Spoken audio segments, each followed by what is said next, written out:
So, ladies and gentlemen, normally at a startup event, we talk about emerging startups and how to develop them. Today, or this year, we want to do a little bit different because we want to take a look behind the scenes of startups that have already developed to very, very successful companies. And in times that definitely have a few more challenges to offer than it's usually the case. What were their success factors? How did they achieve their growth? And what would they recommend to future founders and the most important stakeholders of the industry, meaning you? Those are the questions we want to tackle in our panel discussion with the title Building Successful and Resilient Startups in Challenging Times. Join me in the discussion and please welcome on stage Dr. Miriam Haerst, co-founder and manager operation at Kumovis. Miriam, welcome. Good to have you. Have a seat. And secondly, also live on stage, Dr. Oliver Trinchera, co-founder und co-CEO of Kinexon. Hallo Oliver, gut, dass du da bist.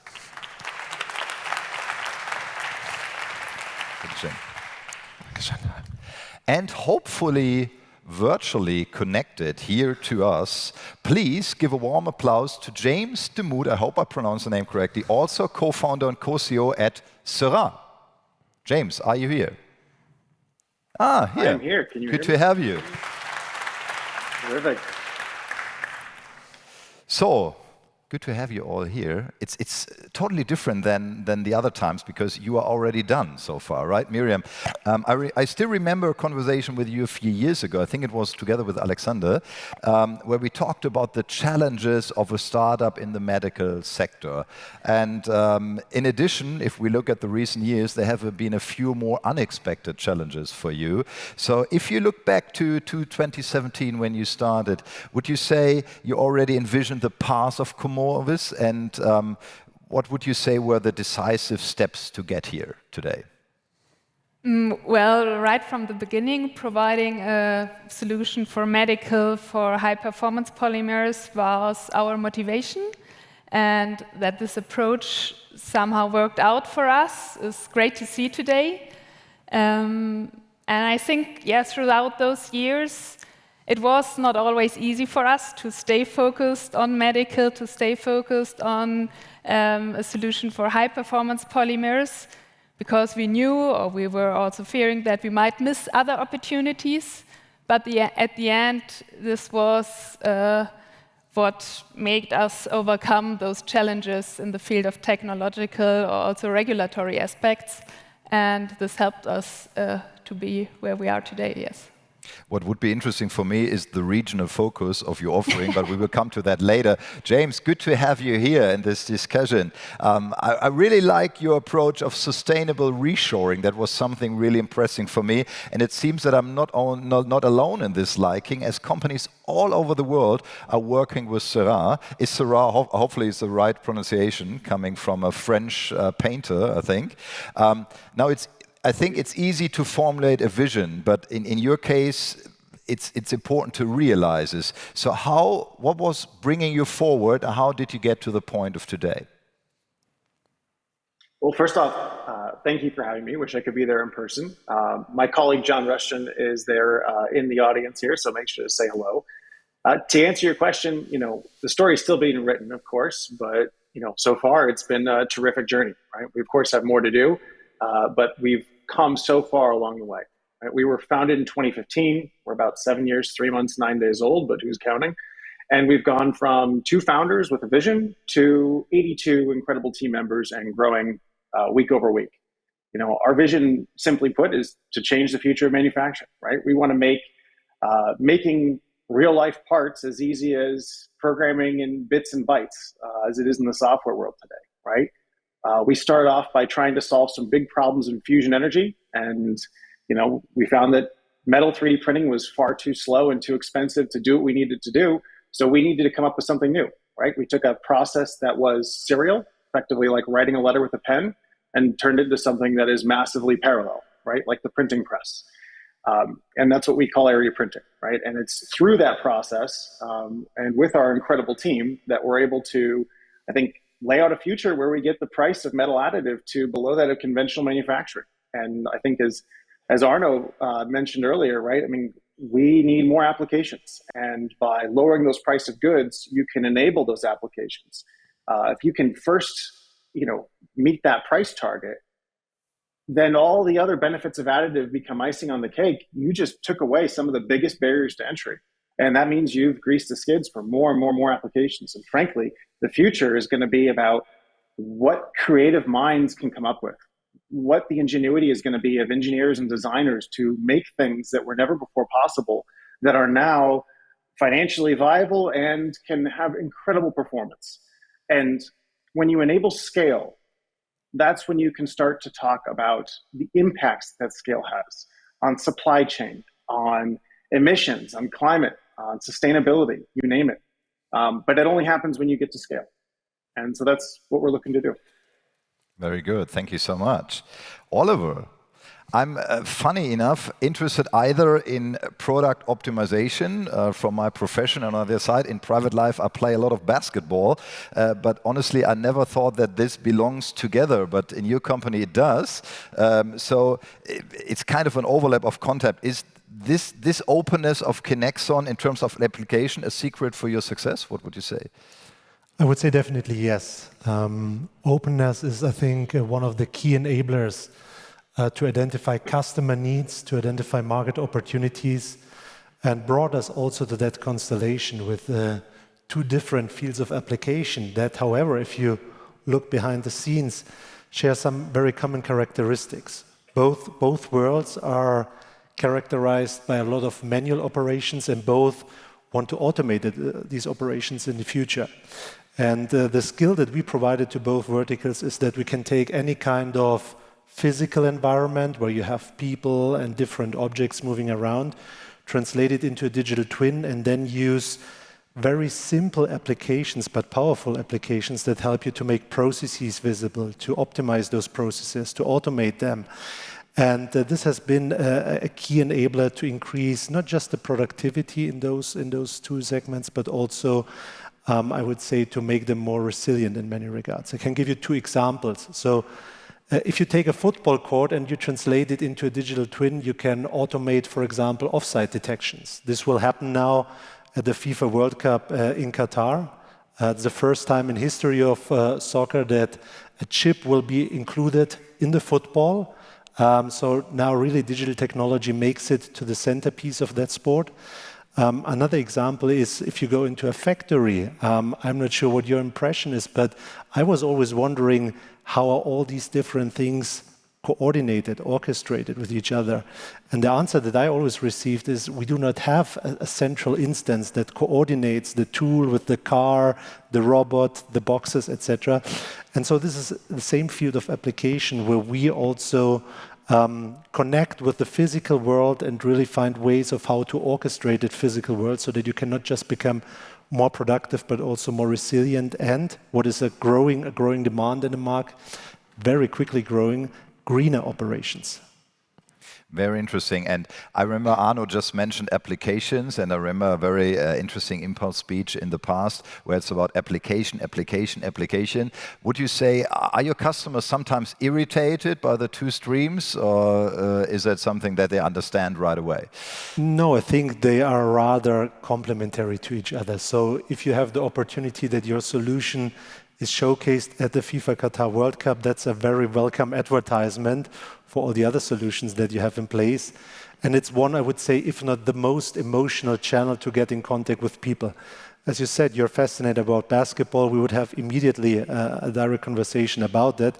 And then we can make the analogy and translate it into the industrial world and see how we can use the same principles to generate value there. And so I would say it's a plus to have both. You can also make cross-learnings between two industries, but in the end, they follow the same logic, and so I would consider them as highly complementary. Great, awesome. Miriam, we tackled a little bit the international aspects, and we're talking about regions, remembering that, especially in the medical sector in Germany, it's quite difficult to get into real business and to finalize applications in real life. How was your experience up to now in this 5 years? And did you then, at a certain point, put the focus on another country, or how did that work out for you? Well, it worked in parallel with both, focusing on Europe and Germany, but also in parallel having other, especially regulatory environments in mind. So for us, this was mainly also the US, and that was one reason why we also set up a US subsidiary last year, because we wanted not only to stay in the European market, but also work with the FDA in parallel, knowing about certain topics at the MDR where we are still working on topics with our customers on the certification to get that done, and in parallel also to be prepared for the US market. So I think for us it was Munich was a great place to start. It's a great startup environment. It's a great additive manufacturing environment. But it was also a very important step for us to always also look at the FDA and at the US, and in future also to other medical markets. Now there are probably a few startups listening to your words and making notes. Was it difficult to step into the US market, or was there any help from any side, or would you recommend doing it generally, look abroad and see which markets you should tackle? Or I think it's always a matter of timing, because it's time consuming, it's costly. You also need the manpower to in parallel work in the US and in Europe. For us, it was important to have the setup ready in Europe. We have our quality management certified according to 9001. We had our pathway for the regulatories in Europe in mind, and at that step we then decided, okay, now we go also to the US and work in parallel with the US regulatories. Great. Awesome. James, question for you. I mean, we were talking about the regions. You are in the US. What do you think is the importance, Arno mentioned it in his speech, of the geographical location when founding a company?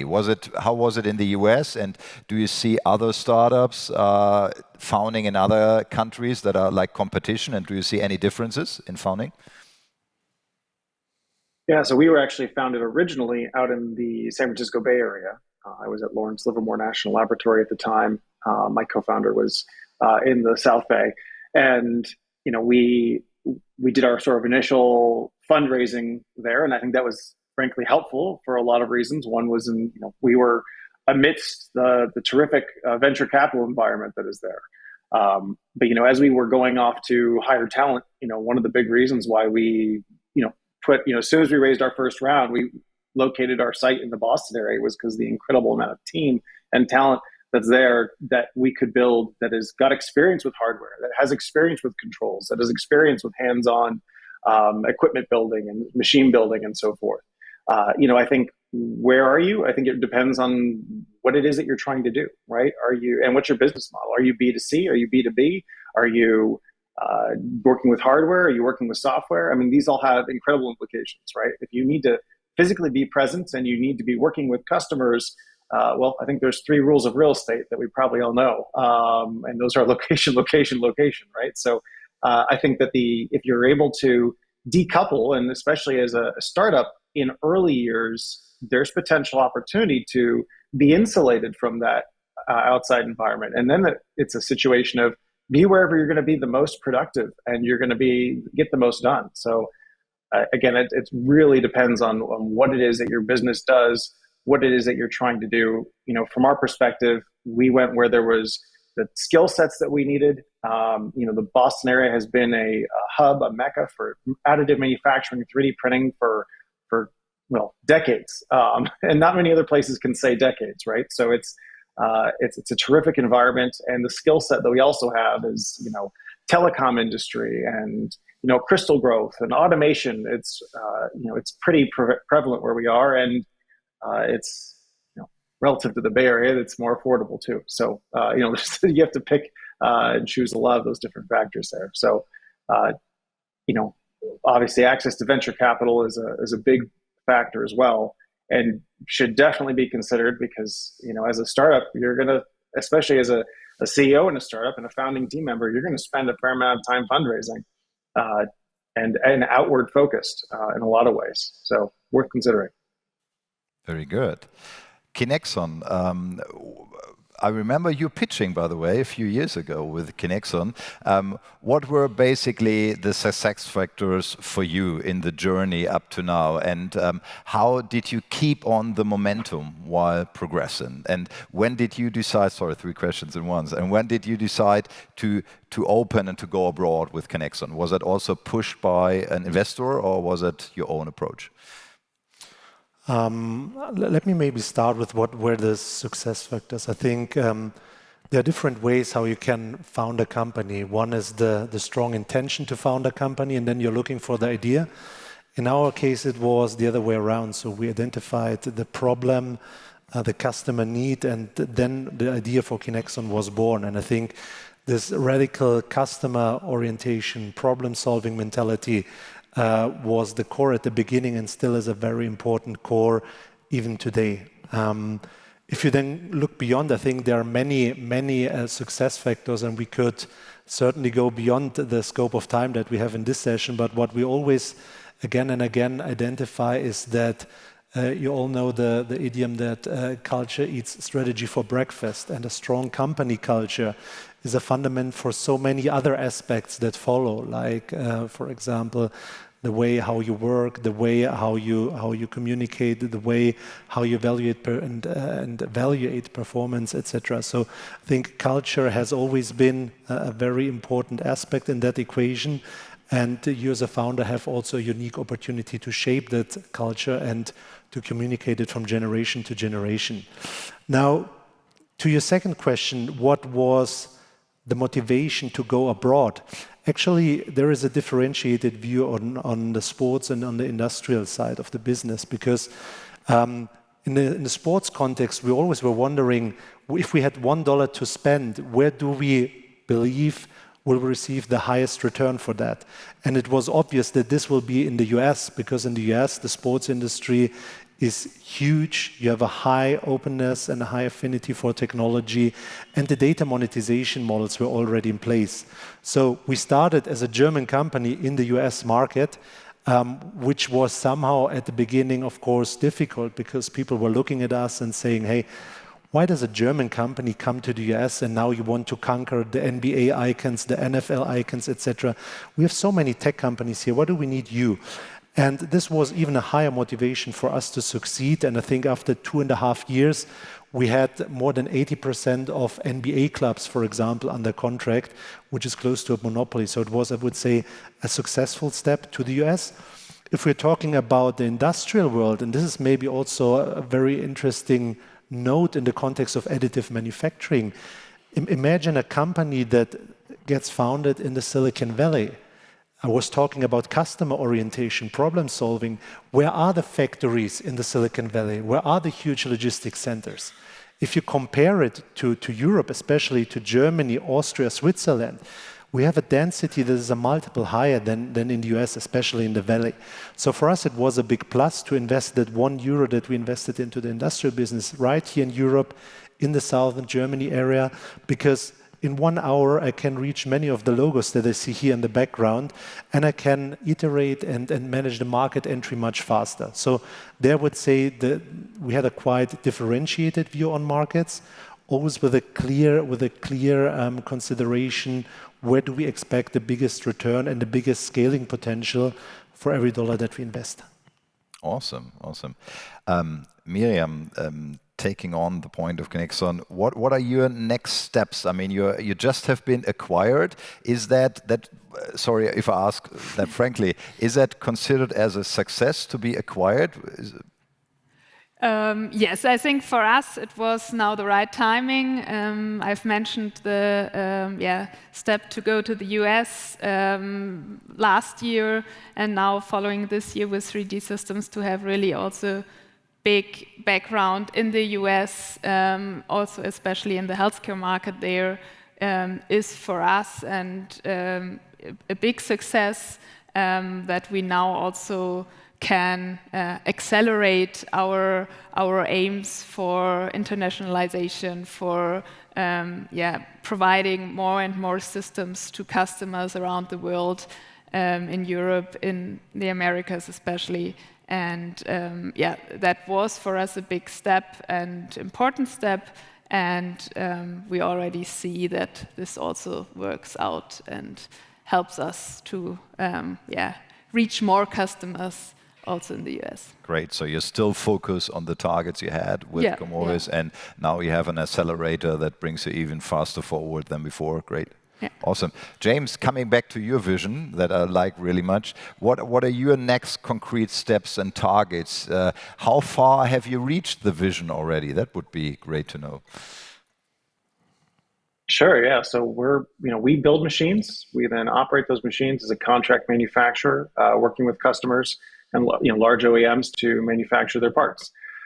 So our vision ultimately is to have, from a location perspective, have part printing factories around the world at customer sites, printing parts for them where they need them, when they need them. So from a location perspective, I think it's critical to be near your customers and get reduce those supply chain complexities, right? Especially when we're talking large volume part manufacturing. We're literally talking about shipping, tens to hundreds of metric tons around, to thousands of metric tons around per year per factory. So that's critical. So today we are in the process of deploying our pilot print factory. This will be capable of printing around 25 metric tons per year. And part of the exciting news, which you may have heard recently, is that we have recently received demand for essentially the full capacity of that factory. And the first machine will be deployed at the end of this year. So the factory will be fully deployed by the end of next year. And then, because of this acceleration, we're actually moving on for our next part printing factory, which will be considerably larger, about 15 times larger, around 100,000 square feet, capable of potentially up to 500 metric tons a year, depending on how many machines we ultimately deploy at that site. This next factory will be also in the greater Boston area. And then, essentially once we've, demonstrated and validated and are really more in the steady state production, that's when we start, working with customers. Well, we start now, but that's when we start actually deploying part printing factories at those customer locations. So, we've seen startups fail, especially machine manufacturers that sell machines, because they deploy machines before they're ready. And that is a really critical factor. Definitely part of the reason why we look at producing parts for our customers is that we close that loop internally. We're effectively our own customers, and that begins from a quality control perspective. We've got we want to make sure our lives are easier. So it's sort of we're very tightly aligned from interest levels with our customers' needs and delivering them parts at the best costs, the best quality levels, and at production rates that meet their demands. So that's just a little sneak peek at what's coming up for us over the next coming months and years. Very good, awesome. Oliver, what is your target at Kinexon? What are the next steps? What is your strategy? So we have been acquired. They are getting closer to their vision, let's put it that way. And which of the streams are you following stronger, or are you combining them, or are they still coexist? What are your next steps at Kinexon? So our goal is to continue that growth that we have shown over the past years and really to establish a global market leader for the field in which we are operating. I think this is the unique opportunity that Europe, in particular Germany, has when it comes to industrial technologies. We have here all the relevant know-how that we need to build champions. We have the right ecosystem. I mean, just have a look at the brands here in the background. We have the large corporates, we have the ventures, we have the universities, we have the venture building centers. So I think we have a great opportunity to build the next generation of large companies out here of Germany, and this is the path that we want to follow. Great. One question that remains definitely is, I mean, we want to give future founders tips and tricks, okay? So, I mean, I met you at several occasions, Miriam, you as well, Oliver and James, the first time here at such a conference. How important are these events for you as a startup to be successful? And very important, I mean, James, you are now participating here at a German-based conference, very international one, but German-based. How important is it also to visit those conferences, get in touch with others? How important is that for your success, Miriam? You say? I think especially at the beginning, it's very important to be visible, to also get then at the end in contact with the right people, with potential customers, partners, investors. So this visibility on events, I think, is very important. And for us, it was always important to also exchange about our ideas, to receive input, feedback, to also sharpen the idea of the product, of the application we want to focus on, to understand the market. So this exchange with potential customers, with investors, also sometimes discussions about topics where we had another opinion than maybe the potential customer or investor, was very important to sharpen the idea of the product, of the portfolio, and also about the business plan. Yeah. That's a very good point, by the way. Oliver, how often do you get real, open, frank feedback when you are at such a conference and present your idea? Remember the beginnings. Was it, I mean, did you ask for that? Yeah, I think conferences like these and other formats always create the opportunity to generate feedback from the audience in many ways. Why they are especially important, I think, is that we're living in a time where it's not one company that will conquer a whole field or a market or a sector. In the end, it will be the ecosystem, the smart ecosystem that will win a certain market. And those conferences, for me, have always been a great opportunity to work on those ecosystems, to build partnerships, to extend partnerships, build customer relationships, as you said. And I'm really happy that after a few years of COVID restrictions and virtual conferences, we have the opportunity to bring it back here to Technische Universität München and really see all those people and bright minds in person. Great. James, what about you? How important are conferences? And especially looking at the challenging times we have now, where traveling is a little bit more complicated than in the past, what would you recommend then other founders in deciding where to go? Yeah, one thing that we definitely could have done earlier at Seurat, just thinking about this, is investing in marketing or storytelling sooner, right? It's essential to your audience, whether your audience is your customer, it's a future investors or future employees. The more they know about you, the more excitement that they can be built around you. And events like this serve as a terrific springboard platform to just take things to the next level. From a personal perspective, we were very heads down in the early years getting stuff done. So from the feedback perspective, I'm not sure that we would have gotten much feedback that would have changed any direction that we were heading in.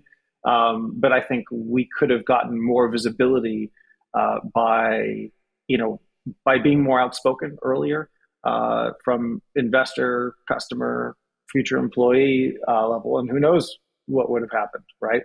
I think so if I could give some advice to future founders or those thinking of starting a company, right? Storytelling is the art of helping people understand what it is that you do. And the more effective you can be at communicating that, and the more platforms you can have for communicating that, the better off you'll be. Very good. Oliver, I mean, Miriam just told us about the acquisition of 3D Systems and how that helps in acceleration. Did you have a partner at Kinexon that helped you in the first years in consulting, not only money? Were there partnerships? or what kind of partnerships would you recommend for future startups? Yeah, I think before you think about partnerships, it's about thinking about the skill set that will take you to your destination. And in our case, it was particularly important if you have a look at the industrial segment. This is a very traditional segment where ventures usually have difficulties to enter. So you see just a few ventures. Unfortunately, we are one of them that really make across the chasm from pure piloting to large-scale rollouts. So today, for example, every BMW plant around the world runs with our solution as a conveyor belt critical system.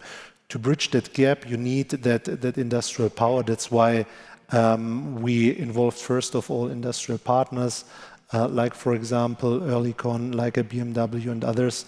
And we involved also the right people on an advisory board level, on an investor level. And so here, one of them, thanks to Michael Süß, who is a long-term supporter of Kinexon, for example, and has helped us a lot in developing the company. So I think that's essential. And you can always come back to what Newton said. In the end, we're just able to see as wide because we were standing on the shoulder of industrial giants in that context. So I think that's always an important part. Very good. You mentioned skill set and have the right skill set in place. James, you also mentioned skill set. What were the challenges in the very beginning in finding, or what were the gaps or the challenges in terms of the right skill set to have to grow? Because I meet a lot of startups where they have a great idea, they have a great application, but they have missing, let's say, skill set in marketing or in building up organization. James, how was that in your beginning? Because you mentioned in the Boston area you have the perfect skill set around you, but what were the challenging parts in that skill set search? Yeah, we unfortunately, over the last few decades, I think the US has seen a brain drain in a lot of fields, in a lot of areas. One particular one that is sort of core to what we do is in actually liquid crystal displays. That's all gone overseas to Asia for the most part. So having some of these key skill sets that are incredibly hard to find, I think were definitely challenging earlier on. I think we were able to check a lot of the boxes in terms of mechanical, electrical controls, that was local in the Boston area that really covered a lot of those bases. Optics, to another extent, but getting into some of those mesogens or liquid crystal based, these really sort of cutting edge technologies. You talk about displays like you see on the computer and so forth. And, this is something that's really done in large fabs. There's not much that's done on small scale. Bringing on, I think for us, it was more of a decision factor on bringing on marketing, bringing on other aspects. And frankly, a lot of those are actually remote positions that we are leveraging today. It's the toughest ones are the ones where they need to be physically present, and it's a rare exotic skill set. Obviously, that makes it harder as well. Okay, thank you so much. So we are coming to the end of the session. For the audience, very important, I think the three of you, James, sorry you are not. You can't join us tonight at the networking session. It was a pleasure to have you here in that panel discussion. Thank you so much for your contribution. But the two of us will join us later in the networking session. So whatever question you have, whatever tips and tricks you need, the two of them, very successful, are still here. Thank you so much. Congratulations to the progress of your companies. It was a pleasure to have you on stage. Good luck and have fun at the conference. Thank you so much. Thanks, Sven. Thank you. Ladies and gentlemen, James DeMuth, Oliver Trinchera, Miriam Haerst. Thank you so much.